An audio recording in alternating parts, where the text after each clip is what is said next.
दिल्ली फसादात में गोकुलपुरी में भी काफी नुकसान हुआ है। अब यहां पर भी हालात मामूल पर आ रहे हैं और अब नुकसान का तखमीना लगाया जा रहा है।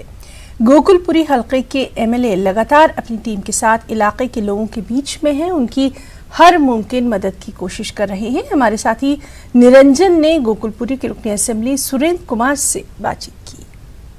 हिंसा प्रभावित क्षेत्र में गोकुलपुर विधानसभा भी आता है। मेरे साथ गोकुलपुर विधानसभा के विधायक सुरेंद्र कुमार मौजूद हैं, उनसे बात करेंगे। सर, आपने लगातार हिंसा प्रभावित इलाकों में दौरा किया है, किन किन लोगों से बात हुई है, कितनी क्षति हुई है, किस तरह से लोगों से मिल रहे हैं आप? मेरे करीब कम से कम 300 दुकानों का नुकसान हुआ है और करीब 60-70 मकानों की लूट खसोट आगजनी का भी काम हुआ है। तो लगातार एक हफ्ते से उनके बीच में हूँ। कल भी गए, परसों भी गए, उससे पहले भी गए, उससे पहले सीएम साहब का भी हमने दौरा कराया। तो निश्चित तौर से लोगों के जन जाकर उनसे बात करें, उनको आर्थिक सहयोग की बात करें, सरकार से मिलने वाली जो सहयोग राशि का भी दिलवाने का भी काम किया जा रहा है। उनके फार्म भी भरे जा रहे हैं, उनके FILOज भी कराने का काम किया जा रहा है, उनको खाने की सामग्री उसको भी उपलब्ध कराने का काम किया जा रहा है। लेकिन क्षेत्र की क्षति बहुत हुई है। मेरे हिसाब से मस्जिदों का भी नुकसान हुआ है, जिसमें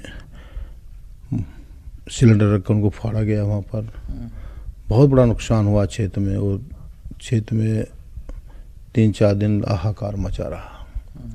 वास्तव में मानवता इंसानियत को संदेश न देकर क्या कह सकते, कोई शब्द नहीं है कहने के लिए।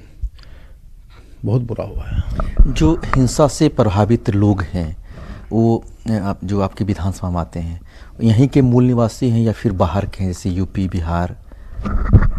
अधिकतर सब बाहर के रहने वाले हैं। यूपी से हैं, बिहार से हैं, पूर्वांचल से लोग काफ़ी हैं। लेकिन कुछ लोग तो गांव चले गए, कुछ घर छोड़ के कहीं दूसरी जगह अपने रिश्तेदारों में शरण लिए हुए हैं। ऐसा लगता है चिन्हित करके उनके साथ ही क्या किया गया हो। मतलब तो आपको क्या लगता है कि पहले से ही पूरी प्लानिंग था कि इस हिंसा, इस घटना को देने के लिए, अंजाम देने के लिए? रिप्लान तो हुआ है, इसमें कुछ शक की बात नहीं है, क्योंकि उसमें हिंदू के साथ का भी नुकसान हुआ है, मुस्लिम का भी हुआ है।